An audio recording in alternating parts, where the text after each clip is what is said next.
Hello, vaccinated and unvaccinated alike. I don't care what you've injected yourself with, as long as you're watching. I'm Dave Rubin. This is the Rubin Report Direct Message. It's December 7th, 2021. I believe that you can make medical decisions for yourself. That's what I believe around here. We are live streaming, of course, on Rumble, on YouTube, and on Blaze TV. A lot to get to today. We're mixing up the stories. It's going to be a little bit more of like a hodgepodge of stories today. I didn't want to do all the COVID stuff, and there's some good signs happening. Something just happened about 10 minutes ago that's really great that we'll kick off with in just a moment. But before anything else, yesterday we were talking about this Kamala Harris woman. She's the person pretending that she's vice president. Nobody really likes her, polling at zero in her own party when they decided she would be vice president because they would just smuggle her in once Joe has to retire. But doesn't seem like it's going well either. They can't control her. Now there's all these stories leaking out that people don't like her, this cackle. And I played the video, that compilation video of the cackle yesterday. I played it, I think, 3 times on the show. And we looked in the comment section and people were saying, Dave, how could you do that to us? This woman's psychotic. She sounds crazy. You can't keep playing this cackle over and over. I'm nauseous. I'm vomiting. I need help. It's disgusting. So we thought we have one other video that we wanted to show you. I'll get you, my pretty, and your little dog, too.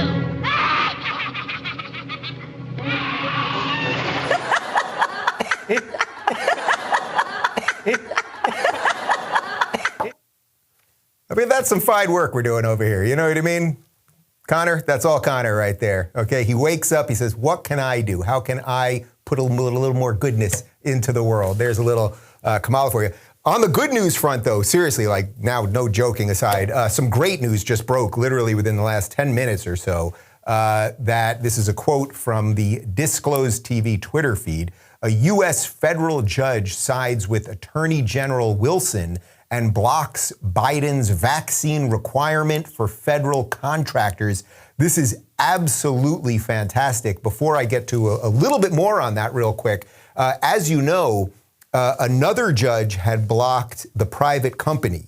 There was this issue around private companies with over 100 employees. Another federal judge blocked that. It's sort of in the courts right now, or not sort of, it's in the courts right now. The Daily Wire is the lead defendant in that. Harmeet Dillon is the lawyer on that. So that one got hung up on the private side, private company side. But now a federal court is stepping in and saying that the federal contractor thing is even hung up. This is a great, great moment. We've got a little bit more from Becker News. The judge granted a preliminary injunction which will prohibit the government from enforcing any such mandate. Now the third time federal judges have sided with Attorney General Wilson and blocked enforcement of Biden administration vaccine requirements. This is really, really spectacular news. And for all of us that are worried about America, worried whether this thing is working anymore, whether we have separation of powers, whether we've handed all the power to the president, all of that stuff, it's like it shows you there's some fight left in the system. There are individual people, in this case, judges, who are saying, I still will stand up for what's right. I will not let the president decide what private companies must do, whether federal contractors or just basic companies who work with the federal government on a little project. Meaning if the federal government is building a building and you're a contractor who comes in because you do some lighting or you do some landscaping, that you have to have all your people vaccinated too. It was absolutely bananas to begin with, and this is it's just great news. It's just great news. It does not matter what you think about vaccines. If you are vaccinated and you want to vaccinate everyone around you and you never want to leave your house, and as I always say, wrap your head in saran wrap and all that good stuff, that's just wonderful. This is a different issue. This is about whether a top-down system will decide what you inject yourself with, when you inject it, how many times you inject it, and how long you must bow to them before they give you some of your freedoms back. So this is a great, great moment. That's how we're starting off the show. We got 4 stories for you. Remember this Hillary Clinton woman? She's back and just saying a whole bunch of stuff that, is just, it's Hillary Clinton. We'll throw to that. Then Joe Biden and his administration, they've basically admitted that they coordinate stories with the media. Surprise, surprise. It's like we all know that they do it, but now they're actually like straight up admitting it. We'll get to that. Lori Lightfoot, the mayor of Chicago, who's broken her own vaccine mandates a million times and defunded the police and has brought in every woke, idiotic, leftist, progressive policy possible. Now she's blaming store owners for the crime. It's the store owners who aren't doing as much, basically blaming the victims. And then finally, I saw this video yesterday. It's actually quite extraordinary. It's from right before the lockdowns. It's a Holocaust survivor, someone who survived from Auschwitz, talking about the creep of authoritarianism and what it was like before they put people into the concentration camps. It's really, really extraordinary. And I know that everyone makes Nazi comparisons, and we've butchered these words. We've butchered history. It's really unfortunate. But I saw this video yesterday and I said, we have to show this because I think you will see the parallels to today's society. So those are the 4 stories for today.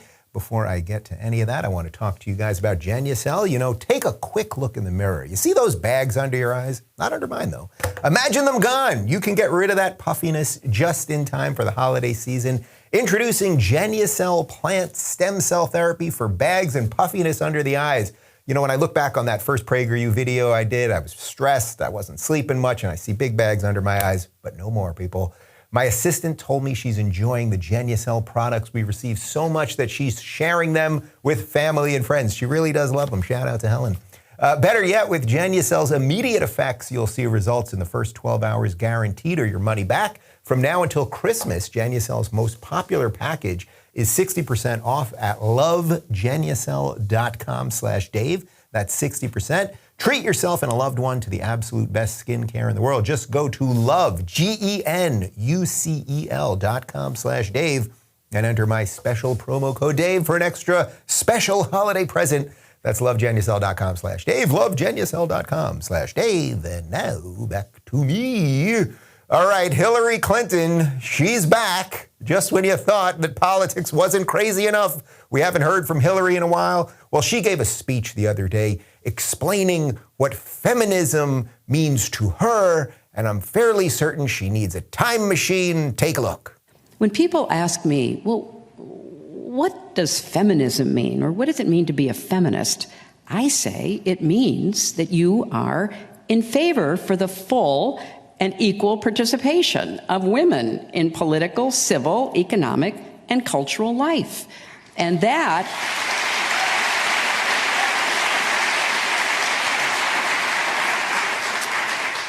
is a positive statement. That is an affirmative call to action. Yeah, no shit, lady. Everybody believes that. But that has nothing to do with modern feminism. Everyone, you cannot find someone. I would welcome you to look for them, hunt them down, bring them to me tied up, and show me the person in America right now who doesn't believe that women should have full participation in political, civil, economic, and cultural life. Everyone believes that. Men and women are different. Men and women make different choices. Men tend to like things more, so they become engineers. Women tend to like people more, so they might become nurses at a higher rate. But that's okay. Men and women are different. So what Hillary is describing there is first wave feminism. She's talking about feminism from 1960s. Let's make sure women are fully equal, right? And we know the gender pay gap doesn't exist. If you don't believe me on that, and I know you probably believe me, but a lot of your friends don't, might I recommend the PragerU video that Christina Hoff Sommers did on the myth of the gender pay gap. It simply doesn't exist. Men and women make different choices. They do different careers, and that's just fine. You know, it's actually kind of cool that often, and for the most part of history, that women stayed home and raised the kids. And if the father could have one job that could support everything, it was pretty sweet. Then women traded a lot of that in so that they put their career first. And it's like, is anyone happier because of that? No, they should have every opportunity to do all of those things. But I can tell you this, my dad worked very hard for many, many years. He retired about 1.5 years ago at 70-something years old, worked at the same company for about 40 years, commuted 2 hours a day on the Long Island Railroad into Manhattan so that he could afford us a good life. And my mom, fortunately, for my formative years, for me and my brother and my sister. My mom was able to be a stay-at-home mom and took good care of us and opened the door when we got home from school and made sure we had snacks and made our lunch and made our breakfast and all of that stuff. And it was pretty freaking good. And then when we were all out of the house, my mom went back into the workforce and became a nursery school teacher. That's a beautiful thing. Men and women are different. So what Hillary's saying there actually is correct, and I like to give credit where credit is due, except she's saying something that's utterly meaningless relative to modern feminism, right? Modern feminism is that men should beat women in wrestling, right? Biological men should beat women in wrestling. That's a feminist position of now. We know all of this nonsense. What is she again? Rachel Levine. She is the secretary of something or other in the health services, something. You know who I'm talking about. The biological man named Rachel Levine. That's just fine. I'll even refer to him as a her. She was, we're being told, is the first female the first female health secretary, something like that. That's what the Surgeon General said. That's what the Biden administration said. And it's like, no. She's not a female. She's a trans woman. Okay, that's just fine. This is a man who chooses to live his life as a woman, trans person. Okay, I'm not casting aspersions on that or even passing judgment on that. But the modern feminist movement has feminists applauding as a biological man becomes the first trans health secretary or whatever. What is she? She's the health secretary, the deputy health secretary of health of something. She doesn't look that healthy, but okay, whatever. So anyway, the point here is that, yes, Hillary, you are right. And in the way you define feminism, that women should be able to do the same shit men do if they want to do it, and maybe they do and maybe they don't, I'm on board with you, Hillary. But you're giving a speech from 1974. You're not giving a speech from 2021. So get with the times, Hillary, if you're watching. Just come on. You're on your way. You're going to be all right. Speaking of political people and people that aren't really with the times, Joe Biden, who, as you know, is the acting president of the United States. This is a man who gives speeches every now and again, and then accidentally, when he goes off teleprompter, always says that he's going to get in trouble when he starts telling you the truth, or he loses his train of thought, or fumbles and mumbles, or runs away from questions, or they hide him, or all this stuff. Nonetheless, the guy is supposedly the president. Now it is coming out that basically the administration is coordinating with mainstream media because they don't like some of the coverage they're getting. Now, before I read you the quotes from the Daily Wire here, really think about how crazy this is. We had 4 years of the Orange Man being president where every single story was about racism and xenophobia and this is Hitler and democracy is over and everything. There's basically in the mainstream, there's really no criticism of Biden. You know, like, sure, we're having supply chain problems. Inflation is a disaster in Afghanistan, like the list goes on and on. But there's really no criticism, real criticism of Biden. They either blame it on Trump or it's not, Biden's doing the best he can. He released 2 days worth of gas. The guy's trying. He released 2 days worth of gas. That's funny. Anyway, the administration basically is coordinating now with mainstream media on how they should cover them. We've got some info here from the Daily Wire. CNN reported the White House not happy with news media's coverage of the supply chain and economy has been working behind the scenes trying to reshape coverage in its favor. Senior White House and administration officials, including NEC Deputy Directors David Kamen and Bharat Ramuti, along with envoy John Porsari, have been briefing major newsrooms over the past week, a source tells me. The officials have been discussing with newsroom trends pertaining to job creation, economic growth, supply chains, and more. The basic argument that has been made that the country's economy is in much better shape than it was last year. I'm told the conversations have been productive with anchors and reporters and producers getting to talk with the officials.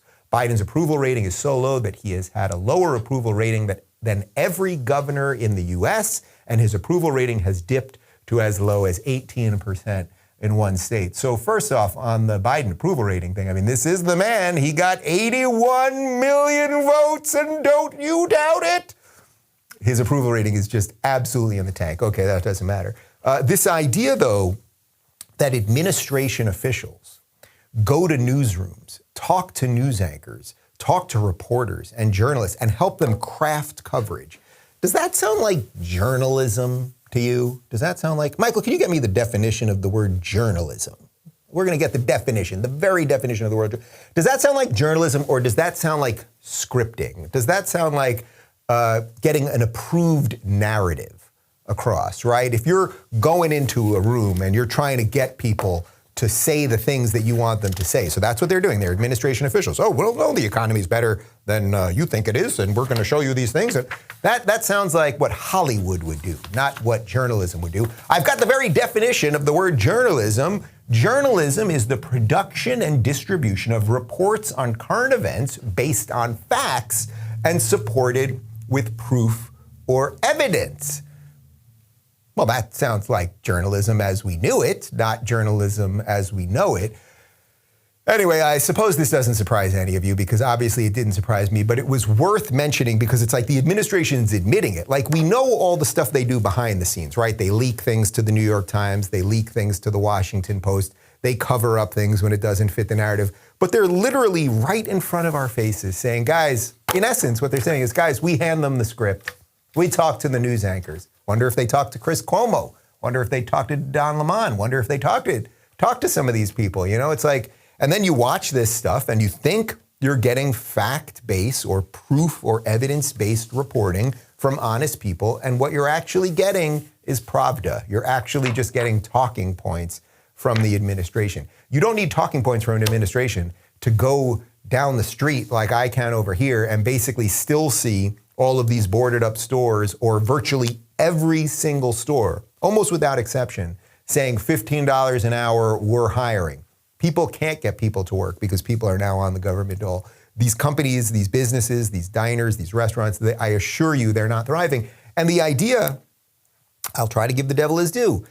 If you believe the economy's, say, a little bit better than it was last year. Well, last year we were supposedly in the worst pandemic of all time, the pandemic that the vaccines and old Joe Biden were supposed to fix. So is it possible at some level, at some analysis of the data, that the economy's a little bit better now than when we were in sort of still full lockdowns or half lockdowns or whatever? I suppose that might be true at some level, but you'd have to do a lot of narrative work. You'd have to do a lot of fiction writing to make it really hold water. So anyway, I don't believe these people. That's the bumper sticker for that one. And speaking of people that I don't believe, Lori Lightfoot is the progressive mayor of Chicago. This is a woman who, at the height of the pandemic, was telling everyone to stay home and stay masked, who was out on the streets unmasked with the rioters as they were burning down her city. As you know, Chicago, which has some of the strictest, if not the strictest gun laws in the country, also has an insane amount of gun murders every weekend. Could we get the numbers on the gun murders of Chicago this past weekend? She has defunded the police. She has brought in every idiotic progressive policy possible. We've got the numbers already. At least 46 people were shot in Chicago this weekend. Now, why is it that you wouldn't have heard about that? Is it that they maybe want to cover it up because they don't like the skin color of the people who did the shooting and who got shot? It doesn't fit the narrative. Could that be it? Could it also expose that the gun laws that these ridiculous people have don't work at all? Yeah. Anyway, she defunded the police. Chicago is a freaking nightmare at the moment, much like Portland, much like Seattle, much like San Francisco, much like LA. You guys get it all.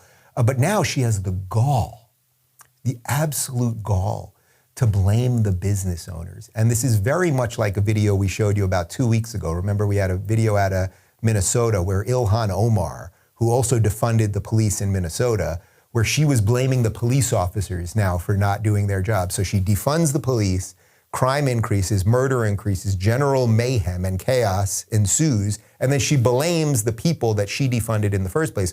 Well, here's just a short video of Lori Lightfoot blaming the business owners for not doing enough to protect their own businesses. I'm disappointed that they're not doing more to take safety and make it a priority. For example, we still have retailers that won't institute plans like having security officers in their stores, making sure that they've got cameras that are actually operational. Oh, God, she's so ridiculous. So you defund the police. People feel that they can commit crimes more. We know about all these DAs who don't prosecute crimes, right? So you're allowed to steal a certain amount of stuff. And instead of her looking in the mirror, although I can get why she doesn't want to look in the mirror, instead of her looking in the mirror and saying, oh, maybe I had something to do with this. Maybe my policies, even though I think I'm a good, tolerant progressive and everything I do is good just because I believe it's good, maybe my policies are increasing crime, right? Like I did this, now this happened, maybe there's a connection. Who knows? Instead of doing that, though, she's blaming the business owners for not having more security in their stores. In a sane society, you wouldn't need a lot of security in stores. Just think, anyone watching this, think about your childhood, wherever you went. If you went to a drugstore, if you went to a clothing store, you went to a sneaker store, usually they didn't have security. Maybe occasionally at some stores, like at a Best Buy, they'd have a guy at the door, right? Because there's a lot of, electronic equipment, expensive stuff. But you could walk into a Foot Locker and there wouldn't be a need for a security guy there. You could walk into H&M and it's not like they're really worried that someone's going to steal that $6 t-shirt. But now all of these stores have security guys. And it's because the government is not doing its job. It's in a direct dereliction of its very duty. So she's blaming the stores for not doing enough. The stores, which are already struggling, by the way, they're struggling because the economy ain't great. Sorry, Joe. The stores are struggling, so maybe they can't even afford to have these people there, right? They can't afford to hire more people when you're struggling. It's basic math. I know those guys don't like math either. So what do we do? What do we do when you have a whole bunch of politicians who don't understand or are intentionally doing it? I mean, actually, I'm tired of giving these people, the good intentions thing, okay? Like, oh, your intentions are good. Well, if the results are always bad, at some point, we can't play that game anymore. So either she wants to destroy Chicago or she's an idiot. I don't know what the two options beyond that would be. So she's blaming they're not hiring enough security, even though it should be her job to make sure that, we live that her constituents live in a lawful city. And they don't have enough cameras there. Well, the cameras are meaningless too, because if they caught all the people stealing the crap, they wouldn't prosecute them anyway, right? We know this. I mean, every day you go on Twitter at any given moment, there's just endless looting happening all over the country. And it's like, yeah, it's all caught on video, but they're not going to do anything about that. So Lori Lightfoot, I don't like you. All right, let's move on. I think this is going to be a very sobering topic, but I thought this was the right way to end the show today. I saw this video yesterday. It's from January of 2020, which obviously is right before the pandemic. This is a survivor of the Holocaust, survivor actually of Auschwitz concentration camp. His name is Marian Tursky, and he gives a talk. We're going to show you about 2 minutes of it right now. He was 94 years old at the time of this speech. And he talks really about the step-by-step, slow progression of how you demonize people, how you other people, and how authoritarianism creeps in. And I saw this yesterday, and I thought I have to show this on the show. It's not current events, but perhaps it's exactly current events. So take a look. One day, in those early 1930s, you can read an inscription on the benches. Jews must not sit on these benches. You could say, it's unpleasant, it's not fair, it's not right. But after all, there are so many benches around. You can sit somewhere else. Of course you can.